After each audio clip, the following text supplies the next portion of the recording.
Okay, so we are live in the Rich Eisen studio. That's true. Is it the AT&T or Rich? It's the AT&T studios of the Rich Eisen show. Have they always been the AT&T studio? Were they the first one to come in? This has moved. Well, DirecTV owned it. This is the campus of DirecTV. Then AT&T bought DirecTV. Plan was to do this the whole time, though? This show? Yeah. Yeah, we started this show 4 years ago now.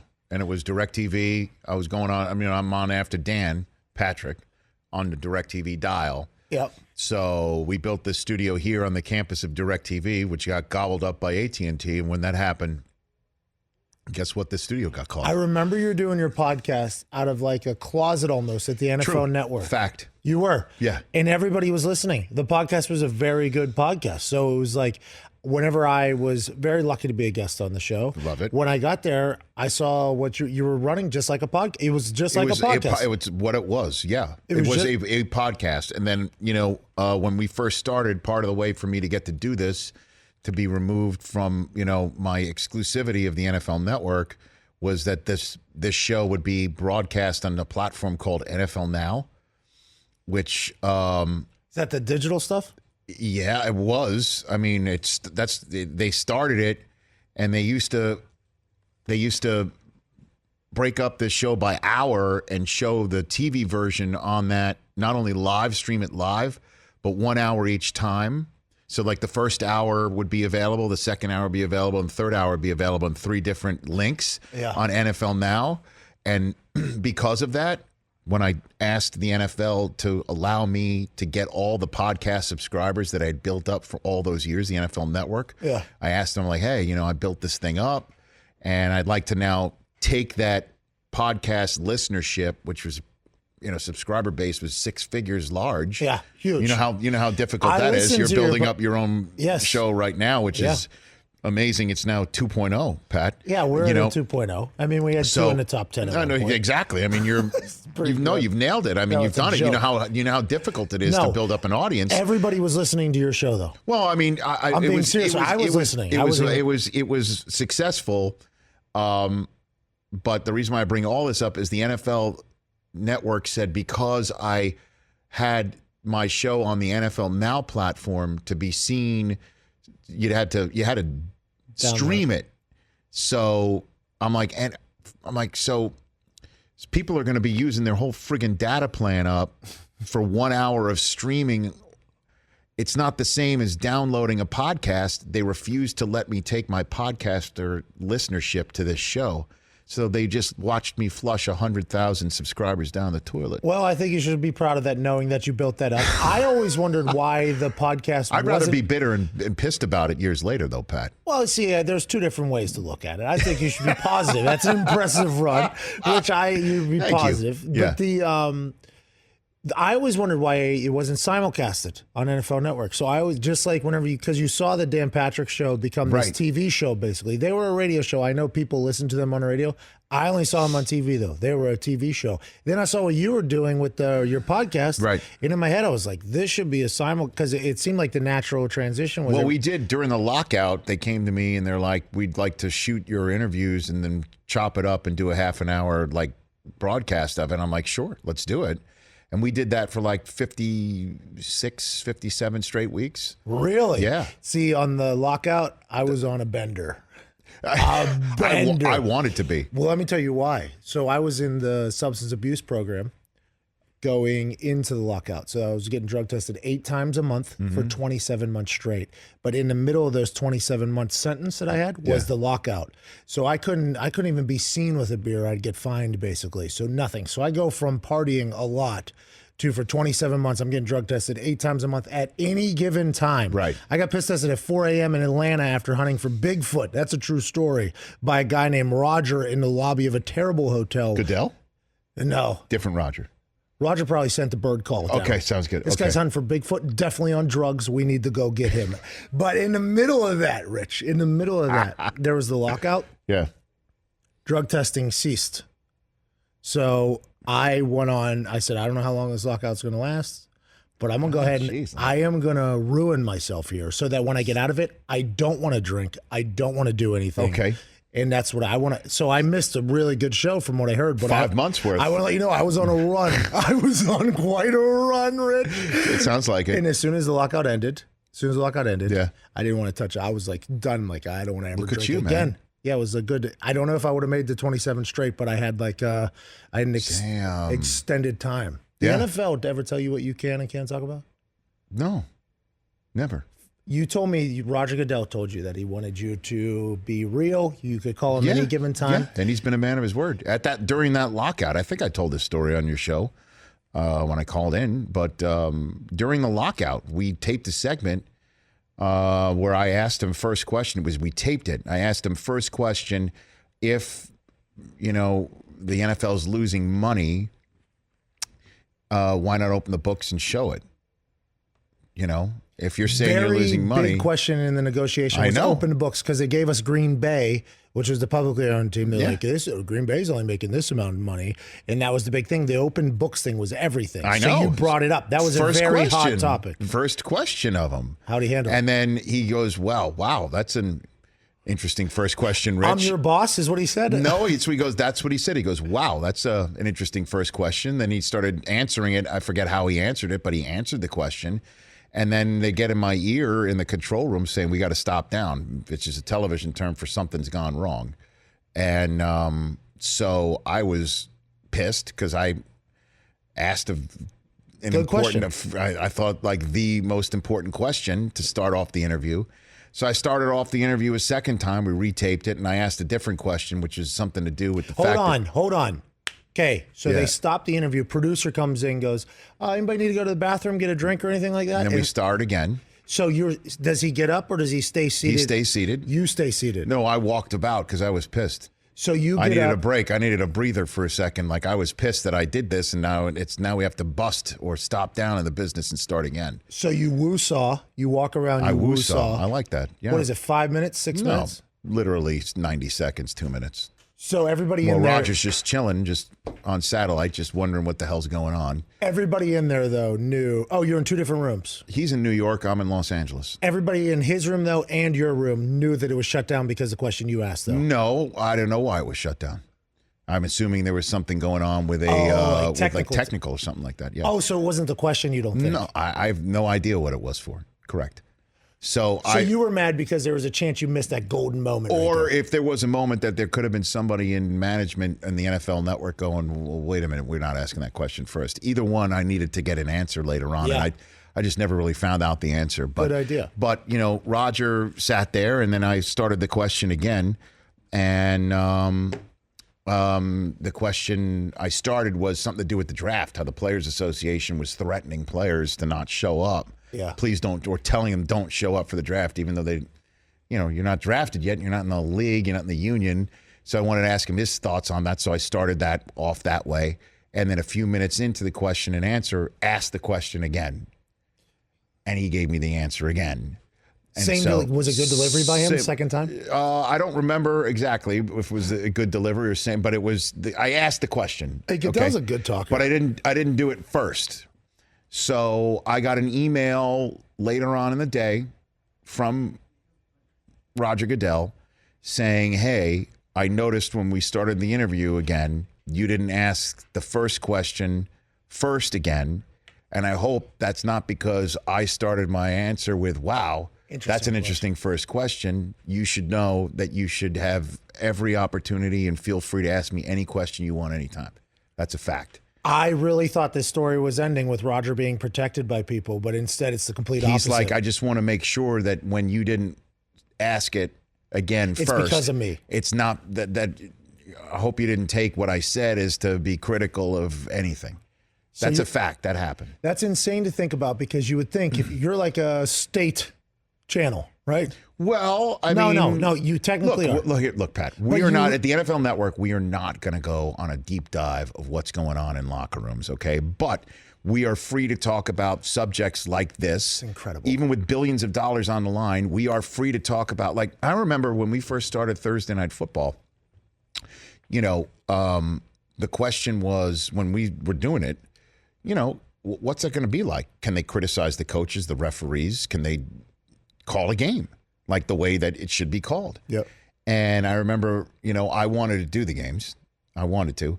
And by the way, you're very good at it. I said it on your show, and I've said it numerous. I've said it on this show. You did very well. Thank you. Very well. I appreciate that. I've been waiting pretty much my whole damn life to do it. I was excited. I was like shot out of a cannon. I wanted to make sure I got everything right. Because as you know, one best way to absolutely destroy your credibility in the span of about 3.5 hours is to botch calling a football game. Oh, yeah. So, there's a chance, yeah. That's, there are other ways to do it. I'm just talking about professionally. Well, in the world we live in now, too, there isn't a drastic overreaction normally. So that's why you should maybe hover your thumb over the send button before actually pressing down on it. The picture but anyway, naked. Long story short is I wanted to call the games, and Steve Bornsteiner was running the network at the time. He says to me, he goes, just... Not a chance. You haven't done it before. We need you in the studio. That's what we're going to do. And plus, we need to make sure that we hire the right guy in case anybody's wondering if we're going to do the right thing on calling the games. So they hired Brian Gumbel coming out of the box, who had just absolutely destroyed Gene Upshaw on Real Sports for being like a tool of the NFL. Paul Tagliabue's in the NFL. Yeah, I remember So that. for the NFL Network to come out and hire that guy with Chris Collinsworth, that was the way to communicate to everybody that we are understanding that in order for us to be successful, we can't be state television. And so we talk about, everything, coaches' decisions. I feel I am absolutely free to criticize refereeing as I see fit. Coaches as I see fit, owners and general managers as I see fit. You ever regret anything you said? No. Was there anything where you... I don't think so. Let me think about it for a second. Not off the top of my head, I don't. I'm not saying like anything you would say bad. I'm just saying maybe when you laid your head down at night, you were like, I probably shouldn't have said that. That's going to have a bigger consequence than I expected. No, not really. No, as long as I'm fair. Because your voice carries weight. Maybe that time I ricochet shot at you when you got pissed at me about some other punter. I guess got canceled. I was having a career year. Pro Bowl run. Only a $250,000 bonus on the line. And Rich Eisen's promoting every punter in the NFL except for me. I had no idea. I gave up 0 return yards for probably 3 months of the season. I had no idea all this time. I was mad at you. I could have been able to wet my beak a little bit with people's bonus money by talking them up on the air. In punting positions, specifically in punting, is a big deal, yeah. Yeah, because he's a good friend of mine, Marquette, really good friend of mine. Mm-hmm. Really, really good friend of mine. But the year I was having was untouchable. And was King was the guy because I loved his dancing and stuff like that. And yeah, he was dancing on fourth downs. He's a good friend of mine. But I liked your style too. I talked about your style just as see much. What had happened though, like he was on ESPN. This punter has a personality. This is crazy. I'm like, I just sold 10,000 fucking tickets for stand-up comedy. I could not be blamed for the worldwide leader in sports. What they do is their own business. But you tagged right behind him. He was doing his whole, this is the greatest punter on earth. I'm like, he is very good. I agree. I helped coach him. I think he's really good. But I am having a career year here, and there is $250,000 on the line, and now I got this Rich Eisen burying me on TV. It was like a week I had no idea, man. I made the Pro Bowl anyways. I apologize. I ended up making the Pro Bowl anyways, so I was very happy about that, but I was mad at you. So yeah, no, I don't regret anything then. Well, you did piss me off. This weekend, good weekend of football. It's amazing, right? Good weekend. Your Colts, dude. Unbelievable. They're hot right now. But Luck's not getting touched. So Ryan Kelly, Quentin Nelson, Costanzo's back healthy as well. And I don't know the other two dudes' names, but that offensive line is doing a lot of local interviews for the O-line coach, by the way, in Indy. Okay. And he's very much like, hey guys, we're in this together type thing. The O-line and him like each other a lot. It's a good thing. But T.Y. Hilton predicted he was going to have 150 yards and 2 touchdowns. Did you see that with Edgerrin James? No. Before the game, Edgerrin James is there because Reggie Wayne. Congrats to Reggie Wayne. I've never talked to him, but congrats to Reggie Wayne. 7 years in the same locker room. Congrats to him getting his the Ring of Honor and the jacket. Did he put you on the pay no mind list? He did? Yeah. Only person in the building. Reggie did? Yeah. Do you need me to talk to him for you? Nah. We've come this far now. Now it's a thing. Now you can make some hay of it. I like it. Yeah, now it's a thing. He is very good. He was one of the best workers ever. Well, Peyton obviously is a machine, but that group, that first generation of people there, where it was like Jeff Saturday, Gary Brackett, Reggie Wayne, you just go Ryan Dean, Mathis, right? Robert Mathis, Dwight Freeney. That group there, Ryan Lojo was also a pretty big leader in that locker room. Right. Vinatieri was there.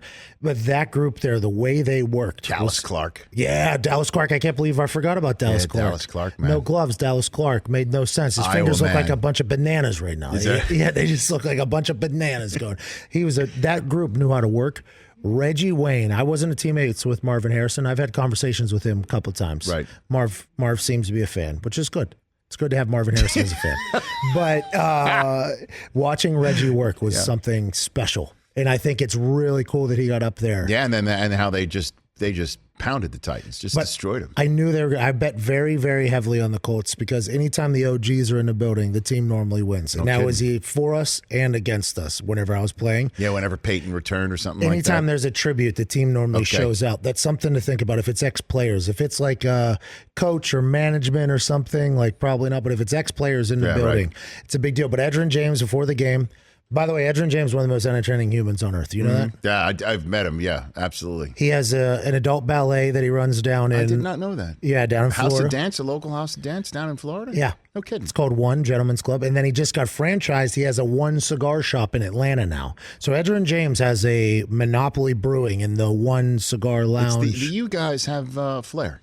They got flair, the guys from the U. Yes. That was back when the U was the U, too, by the way. I'll tell you a good story about this. So the Pro Bowl, when it was in South Florida, I think it was 2009, the Pro Bowl. Okay. That was the year. Yeah, that was a Super Bowl. Right, Bruce. that was right. Just, I'm sorry to bring that up, but anyway, 2009. You kind of did. Okay, but that's when it was. Remember, they brought it to Fort Lauderdale. Yeah, and traveled with the Super Bowl. They were thinking every other year. For a while, right. So we did our the AFC practiced at Michael Irvin's high school, St. Thomas Aquinas in Fort Lauderdale. So we set up shop. We did our shows from St. Thomas Aquinas at Michael Irvin's high school. So Irv was part of the broadcast every day, and I was there too. And we had at the time 2 players act as our correspondents for the teams during practice. And Maurice Jones-Drew was our AFC correspondent for the NFC practice, okay? Because he was on the AFC team. Jackson when the Jaguars. NFC, I forget who was the NFC for the AFC practice. So Maurice Jones-Drew, who's now on the NFL Network, and he does Rams games. Good, by the way. He's really, really good. Yeah. He had never done TV before. It was his first time ever. So me and Irv and Dion were on the set, and I said to him, I'm like, we're going to send you out there on live TV. If you have any problems, the safe words are "back to you, Rich." Oh, okay? yes. Just let me. If you have any problems, you run into any issues, you have trouble getting the words out, or the microphone goes down, a camera goes down, I'm there for you. The safe words are "back to you, Rich," and I'll handle it. Yep. Okay. So we throw to him with Frank Gore. Oh, okay. I love Frank. Frank Gore just likes football, man. Frank Gore is he should be a Hall of Famer. I don't want to hear it just because he's never won a title has nothing to. I mean, he's amazing. I agree with you. Okay, so Frank Gore never wears pads either. He's nuts. Plays tackle football with no pads. So he's on the NFC team and he's out there, and Maurice Jones-Drew starts talking to him. Hey, I'm here with Frank Gore, and either Frank didn't know they were on the air live or he was just being Frank Gore. Starts talking about going to the Script Club in Miami and starts going on and on about what they're going to do, like you should come and whatever. And me, Dion, and Irvin are on the other side of the field screaming, "Back to you, Rich! Say back to you, Rich!" They got in his ear like, he goes, "Oh, back to you, Rich!" And the 3 of us are on the set just dying. Me and Dion and Irv are like screaming, "Back to you, Rich, please." Spumoni. So now Edgerrin's got a house of dance himself now, man. That's ballet, impressive. Before the game, he's in the locker room. Yeah. Edge, a lot of respect for Edge in the locker room. He has T.Y. in a selfie video on his Instagram, and he goes, "How are we going to do, T.Y.?" And T.Y. goes, "We about to cut up." And Edgerrin goes, 100, 200 yards. How many? He goes, 150 with 2 tugs. And then he had 155 and 2 touchdowns. It's like, yo, it's amazing. What a day. Hey, look, how do we get Edgerrin James in that locker room before every fucking game? Let's get Luck's not being touched, and he's probably not worried about his protection. Frank Reich. He might have had that issue in the first 2, 3 weeks, 4 weeks, but not anymore. And Frank Reich he's got the command of the team. He's there winning. He's giving good speeches after games. It seems like everybody's responding. And they put a DJ in the intro tunnel, by the way. Didn't know that. Oh, in Indianapolis? Yeah, they need it because there needs to be a little juice in that stadium. The stadium's very comfortable. The seats are like recliners. It's too comfortable in there. So it gets a little quiet. Peyton had everybody quiet. That's true. So now the place is kind of like trying to find an identity again. It's been like this for a couple of years. They put a DJ in there. Mo Bamba was blasting for the game. I've never seen a team more elated. Old white people in Indiana were like, "Ball for the motherfucking dog." I saw Tim McAfee doing that. What was your big takeaway from the weekend? You tweeted out a bad thing about Kirk Cousins. You took a shot at Kirk Cousins. No, I didn't. It's called fact. It's fact. The presentation of some facts and not others is called taking a shot. And that's what you did. Taking a shot. Kirk Cousins is now 4-12 in his career primetime games. That's fact. That is definitely a fact. And you media people, I understand how you guys operate. That is certainly a fact. But the fact that I'm tweeting it out as soon as he loses and steps all over his Johnson that's a problem. In a primetime game, you're taking a shot there at the Kirk. It's a fact. By the way, he's got 84 million reasons to tune me out. Hey, I'm on your side here. I bet very heavily on the Vikings money line, so I'm not happy with that fucking guy either. I want to let you know, I ain't happy with him. But that tweet was insane to me. Do you think that's something that was thought about while his contract was happening, or do you No. They thought like this guy threw for 4,000 yards in Jay Gruden's system for 3 years running. Let's bring him with Diggs and Thielen and all those guys, and we'll start going. And Cook can't stay healthy, and Thielen had an amazing first 8 weeks, and Diggs is amazing. Rudolph has disappeared. I thought for sure with the way that Jordan Reed was the stud of the offense for Kirk Cousins in Washington, D.C., that Kyle Rudolph would be out of his mind, but he's hardly doing a darn thing. I don't know what's going on, man, but all I know is that when the game's on the line, when Peyton Manning was struggling every single game, or Brady's struggling games, and when he's struggling, and you get everybody a chance, knows what's going to happen, and you get a chance to drive 90 yards to tie the game with a 2-point conversion in somebody's house, you're going to rip their heart out and show it to the Bears faithful pumping. Instead, he throws a pick six.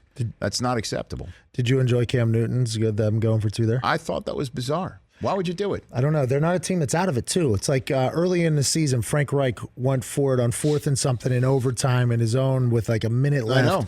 Doesn't make it. He'd love to have it back. That's the way Houston doesn't have a tie. Houston has a win. That was the big, at the time it was, the Colts aren't going anywhere anyway, was the general sense of the way people looked at it. But that could actually come home to roost. But I would like to say that actually helped him inspire the locker room to know that he's on their side. Go for it. Yeah, like last night I was watching Game Day Prime with Dion, LT, and Shannon and Carissa. Yeah.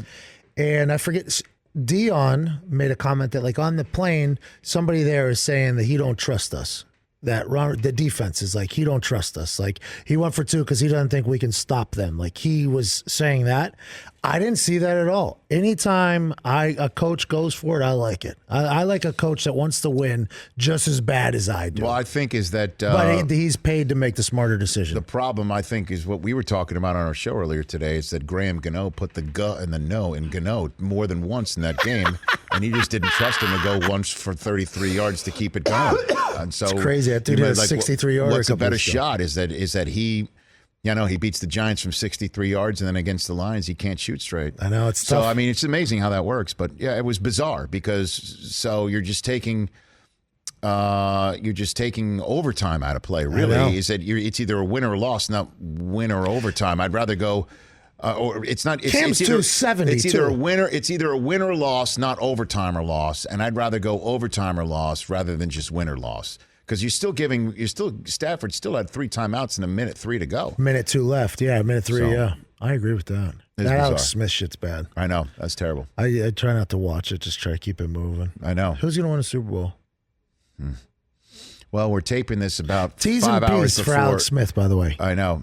So we're T's and P's. So we're about 4.5 hours away from kickoff of a game that I think will help determine that a little bit. But I had the Rams and Patriots before the season, and when you pick games nationally, like I'm fortunate enough to do, that allows me the ability to stick with it the entire season, unless it's so thoroughly wrong, then I run far away from it and start making a new prediction. So right now, since my first prediction is still quite viable, I'm going to stick with it. Saints look really good. I know that. Breeze is the MVP. He's never won the MVP. He Of deserves course it. he's going to win an MVP. I know. We were talking about it earlier today that, Scorsese won for The Departed because he had never won before, and The Departed was just pretty damn good enough. And certainly in that year's batch of films, it was the best, although it's not his best. This is Breeze's best. This is his best. This is maybe his best team and his best performance. He's not missing anything. It's unbelievable. He's playing at a high level. He's not getting touched. When he is getting touched, he's bouncing right back up. It's awesome. Teddy Bridgewater gets cucked by Case Keenum. Gets bounced around the league. Jets. Now he's at the Saints. Mm-hmm. Vikings.